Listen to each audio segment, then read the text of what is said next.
Il y a 50 ans, l'Uzardiden n'était encore qu'un rêve.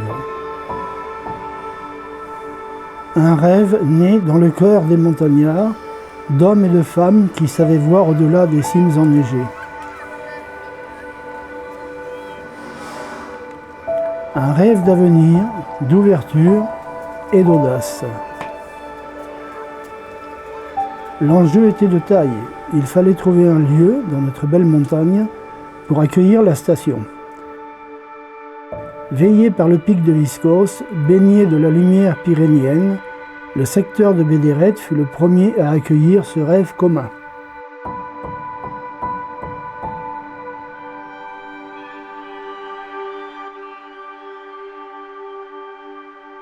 Lus, pour nous, c'était une façon d'ouvrir notre vallée. Par extension, de nous ouvrir, nous, montagnards. De partager notre passion et ces montagnes, splendides, magnifiques, qu'on ne quittera jamais.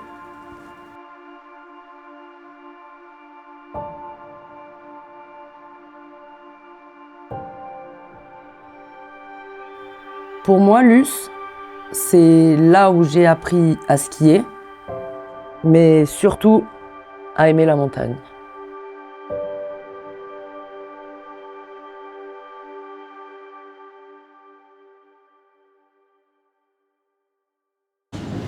Le docteur Foyer m'avait missionné d'arpenter les pentes de Bédéret pour dessiner ce qui deviendra les premières pistes et remontées de la station. Nous avons imaginé creuser dans la roche pour donner vie à l'Uzardiden. Chaque mètre de câble, chaque piste tracée portait en eux notre détermination et notre amour pour cette montagne. Ce projet donc a été créé en 1974. Bon, ça a mis un peu de temps pour émerger. L'idée était évidemment de pouvoir donner une nouvelle activité économique sur la vallée, avec une spécificité assez forte sur la question de l'Uzardiden. L'idée, c'était de faire vivre les vallées telles qu'elles étaient constituées autour des villages. Donc aujourd'hui, on a 5 villages qui gèrent la station et qui investissent sur le projet au bénéfice de toute une vallée. Pour nous, les jeunes, c'était comme la naissance d'un nouvel espace. Vraiment, moi, je faisais partie du ski toy, j'ai skié aussi avec l'avalanche, j'ai toujours skié à Barèges, jeune. Et tout d'un coup, on avait notre station, notre espace, on était chez nous. Et j'insiste vraiment sur ce point parce que c'est ce qui fait que nous avons cet attachement si fort, si maternel, si paternel avec cette station. C'est que justement, elle a été créée par les villageois, les habitants, les élus. Et on a eu tous le sentiment qu'on avait notre propre espace de neige que nous avions inventé tous ensemble.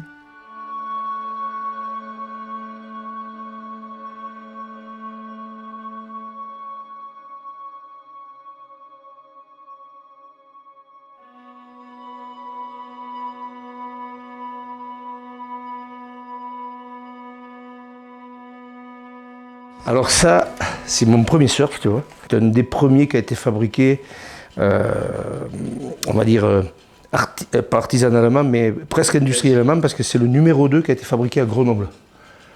Donc à l'époque, si tu veux, voilà, c'était un système de footstrap, c'est-à-dire que tu mettais le pied, tu te bloquais derrière, il n'existait pas de chaussures, rien du tout. Donc après, c'est du Made in Gérard, parce que j'ai amélioré la technique. Je me suis rendu compte que le pied avait tendance à bouger, donc j'ai rajouté une sangle, tu vois, qui te permet de te tenir. J'ai pris du gravier de Sassis, avec un peu de résine, pour avoir un petit peu de quoi s'accrocher. Et à l'époque, tu faisais ça qu'avec des tennis, on n'avait rien, on n'avait pas de chaussures, on n'avait rien du tout. Alors sur la poudreuse et tout, c'était le rêve. Mais alors par contre, derrière, tu les vois les dérives. Oui. Et bien ça, les dérives, sur la piste, c'est pas bon du tout, tu vas tout droit. Je pense que le ski aujourd'hui, si on réfléchit bien, je crois que c'est le seul sport qui permet à une famille de vivre ensemble toute une vie entière en partant de son enfant de 3 ans jusqu'aux petits-enfants de 3 ans, on est sur les skis. Vous ne trouverez nulle part ailleurs, dans n'importe quel autre sport, cette continuité et on va dire cette transmission de flambeau d'un tout petit jusqu'à son petit-fils.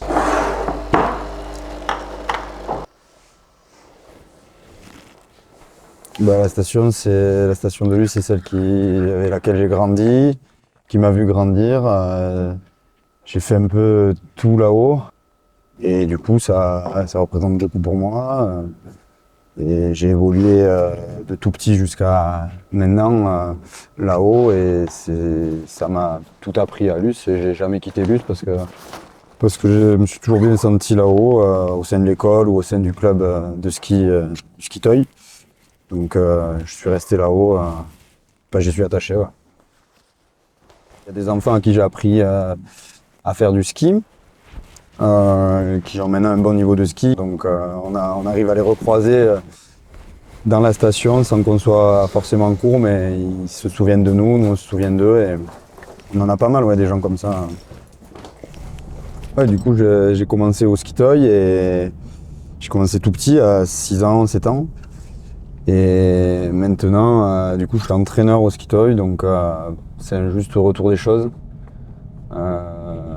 Ça fait bizarre, hein. J'étais à la place des enfants que j'entraîne il y a 25 ans et maintenant je suis à la place de mes entraîneurs d'avant qui m'ont tout appris. Vous avez poussé avec les bâtons? Oui? Ça sert à quoi? À rien. Ok. Les virages, vous les faites, il faut que vous mettiez vos skis dans la pente, comme on a fait hier. Vous n'étiez pas là les gars? On laisse glisser les skis dans la pente et derrière on vient se déraper.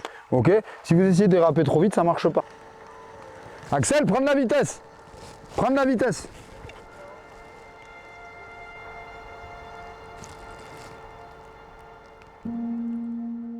Mais nous, ça fait hyper longtemps qu'on vient ici. C'est un peu notre rendez-vous puisque depuis qu'on est en 6e, on vient un peu quasiment tous les ans.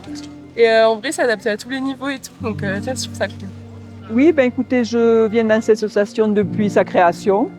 J'avais une dizaine d'années quand la station a ouvert et comme on est d'Esther, on est monté ici et jusqu'à présent on est obligé d'aller à Barège ou à Gavarnie.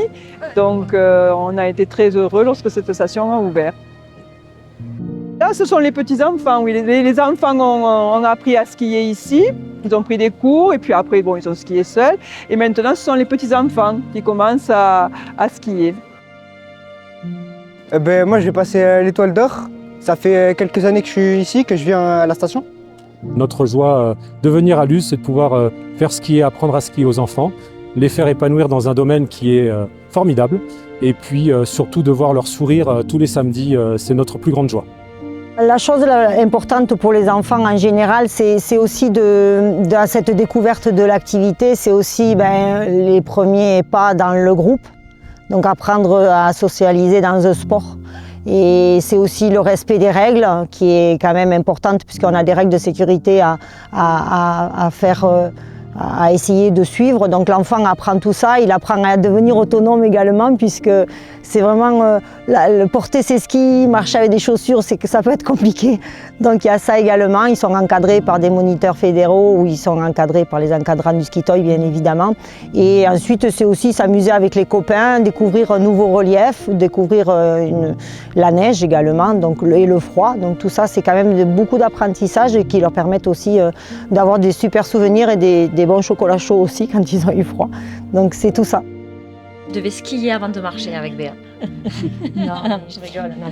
Non, oui, je me souviens qu'avant d'être en ski club, tu me montais déjà avant. Oui, bien avant, toute petite, on montait au ski et je skiais sous les jambes de ma mère. Ouais. Je me rappellerai toujours. Donc, on avait été à Barège et j'avais été donc à l'école de ski. Je ne sais plus qui c'était le directeur. Et donc il m'a dit tu nous le laisses là, tu viens tel jour, tu nous le laisses 2 heures, il n'y a pas de problème.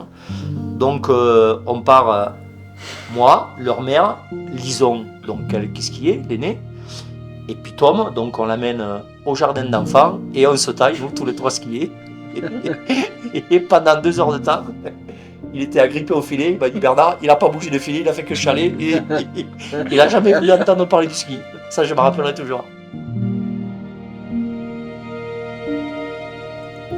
Que de souvenirs, que d'histoires se sont écrites ici. Les premiers skieurs hésitants mais émerveillés, les rires des enfants découvrant la neige, les compétitions, les moments de partage autour d'un chocolat chaud au pied des pistes. Chaque visage, chaque sourire a laissé une empreinte dans l'âme de Luz Ardilhem.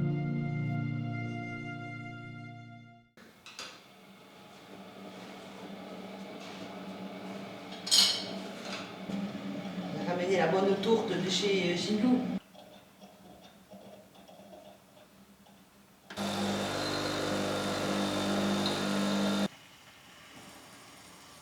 Et avant, mais Luce, c'était mort. C'était le seul qui était ouvert, c'était l'Europe.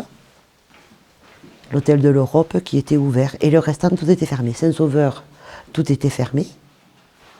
Ça a permis de faire aussi bien aux commerçants de Luce qu'aux gens de faire 2 saisons. Saison d'été, saison d'hiver. Il nous faut Ardiden pour vivre, voilà, c'est une boutique qui, comme un peu partout, et on a des employés à l'année, des saisonniers, voilà, et puis voilà, la station, il nous faut, puis on est au cœur ici. À Luce, on est au cœur de Ardiden, Gavarnie, Tromouse, Plateau de Sauguet, surtout Pic du Midi et le col du Tourmalet. Ça donne une ambiance familiale, conviviale. C'est sûr, ils descendent du ski, ils sont tout contents, ils ont fait leur journée. Donc, du coup, ouais, on a les gens avec les skis, leur tenue de ski, qui cherchent à boire un coup, qui font un petit paquet cadeau. Donc, non, c'est génial. Je parle souvent de notre village, mais en fait, c'est plus que ça, puisque nous sommes 5 villages à soutenir de façon inconditionnelle la station de Luz-Ardiden. Et je pense qu'on a tous compris que la station n'était pas au service d'elle-même, comme on a pu le voir dans d'autres cas, où ce sont des outils qui se développent à leur propre profit, mais que la station était un des outils du développement de nos villages.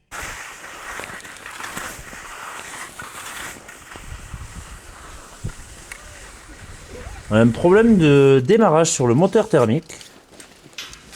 Donc on ne sait pas trop si c'est le démarreur en lui-même, les dents, il craque un peu en fait. Donc on ne sait pas si c'est les dents, on ne sait pas si c'est le solénoïde qui pousse pas assez, ou encore pire, on ne sait pas si c'est le volant moteur qui a pris une chic. Donc ça, ce serait vachement moins bien.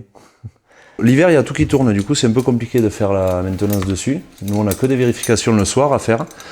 Et du coup, c'est l'été où on a le temps de pouvoir tout démonter, tout vérifier. Donc nous, le plus gros du boulot, c'est l'été. Et si on a bien bossé l'été, normalement l'hiver, on bosse moins et on skie un peu plus. Quand c'est tout immaculé, tout blanc, que tu arrives là, que tu viens te balader, c'est bien. On vient bosser un peu aussi quand même, on fait pas que se balader. Alors dans mon métier, ce que j'aime bien, c'est que déjà on est assez autonome. On voit la montagne nuit comme de jour, et la nuit elle est magnifique. Nous, notre récompense, la nuit, il fait froid, c'est des longues périodes de travail, c'est assez dur. Mais quand on est en haut de la montagne, on est tout seul, là, c'est un régal. Si le ciel est dégagé, on voit bien les étoiles, la Voie lactée. Parfois ça arrive qu'il y a une mer de nuages dans la vallée, donc on se sent vraiment au-dessus de la montagne, il y a des nuages. Et le mieux, c'est quand il y a un clair de lune. La lune vient réfléchir sur la neige et on voit quasiment comme de journée. Et ça, c'est notre petit cadeau. Et puis ce qui est pas mal, c'est qu'on est une petite équipe, on a une bonne entente, on rigole bien, on travaille bien quoi. Le central pour Didier au damage. Alors moi je travaille à cette station, ça fait 3 ans maintenant, c'est vraiment une station qui est... Je suis ici parce que c'est une station qui est super chère à mon cœur, je viens ici depuis que je suis adolescente. Donc c'est toujours un site que j'ai aimé et depuis que je travaille ici, quelque chose qui vraiment moi me tient à cœur, c'est l'entente, la cohésion qu'on a entre tous les services et toutes les personnes qui travaillent ici. Je pense que ça se voit parce qu'il y a quand même beaucoup de personnes qui reviennent d'une année sur l'autre. Beaucoup de gens disent qu'on est une grande famille. Arriver ici tous les matins quand il fait nuit et voir le ciel qui change de couleur avant que tout le monde arrive, quand il n'y a pas une voiture, quand il n'y a pas un bruit, quand tous les télésièges sont arrêtés, c'est quand même un sacré privilège, je pense. Ça reste quand même une petite station et que ça soit hyper familial. Autant entre nous les dameurs, on est une petite équipe. Hein. Et après, avec tout le reste du personnel, même si on les croise pas beaucoup. Hein. Et je veux dire, quand on descend au village, il y a toujours quelqu'un qui est dans un bar par là en train de boire un verre. On se boit tous un verre ensemble, il n'y a pas de... Même si on ne travaille pas avec eux forcément en direct, quand on se croise par là, il y a toujours quand même cet esprit station, cet esprit équipe qui est là. Et je pense que ça n'existe pas dans les grosses stations de ski où il y a beaucoup d'employés. Ça se passe pas du tout pareil. Aujourd'hui, Luz-Ardiden, c'est bien plus qu'une station de ski. C'est un lieu de vie, de rencontre, une fierté pour notre vallée.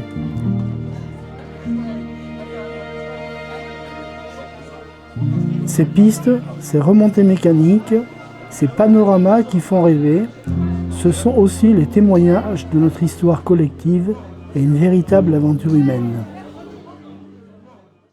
je ne peux pas concevoir une saison, je ne peux pas concevoir une année sans flocons, c'est impensable. Je pense que je n'y survivrai pas, mais bon, ça, il faut que je skie, il faut que je voie de la neige, il faut que je sois dans le froid, il faut que je sois, voilà, il faut que je sois dans ce milieu qui est... je pense que c'est un des seuls milieux, peut-être avec la mer, qu'on ne maîtrise pas complètement. Le changement climatique, il a un impact sur les risques, mais plutôt sur leur intensité. Puisqu'il faut savoir que 1 degré de plus en mer va causer 7% de pluie en plus. Donc c'est assez significatif. Et donc les cumuls de pluie vont être beaucoup plus impactants dans nos bassins versants. Si on associe ça à la fonte des neiges sur des périodes printanières, ça peut créer de fortes inondations dans les vallées, effectivement. Il faut aujourd'hui qu'on ait vraiment en tête le fait que la montagne, elle était là avant nous et qu'elle sera là après nous, c'est un fait. Et il faut surtout qu'on se repositionne par rapport à notre environnement et qu'on en prenne conscience pour que nos constructions futures, elles soient adaptées à cet environnement, puisqu'il ne s'adaptera pas à nous, bien au contraire. Les 50 dernières années, les conditions ne sont pas les mêmes aujourd'hui que ce qu'on a eu en 1974. Donc en fait aujourd'hui on se doit de faire venir les gens pour partager des moments et pas forcément que du ski. On peut partager du ski, mais il faut qu'on ait un à côté qui est important. Et donc moi je pense que 50 ans en fait c'est finalement assez jeune, je suis là bien placée pour le dire, et en fait je pense que pendant des décennies, j'espère, elle aura encore bien de jolies histoires à nous raconter, cette station de Luzardiden. J'ai vraiment espoir qu'on ne ferme pas et qu'on y arrive à tenir encore pas mal d'années. Je veux dire, il y a quand même... on va fêter les 50 ans de la station, il y a des gens quand même qui se sont battus pour l'ouverture de la station, il y a des gens qui se sont battus pour qu'elle reste ouverte et la maintenir comme elle est là et comme elle est aujourd'hui.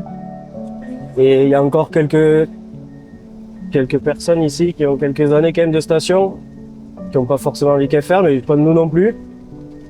Et c'est vraiment quelque chose, je pense que c'est des gens qui ont apporté un peu leur pierre à l'édifice à l'époque.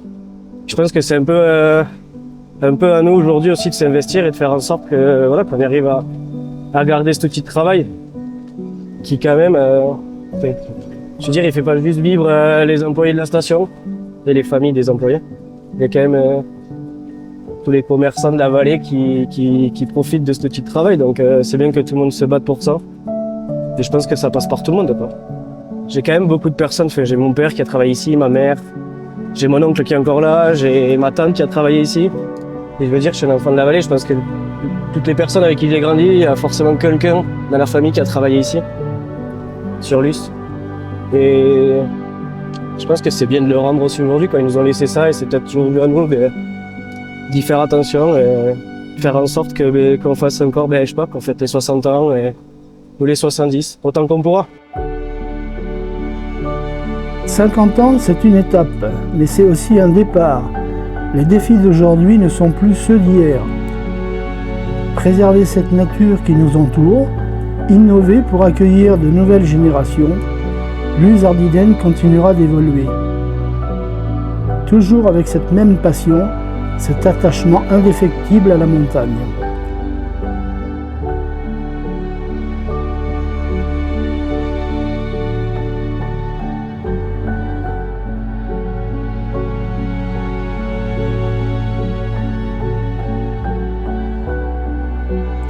Alors merci à vous, à tous ceux et celles qui font partie de cette belle aventure.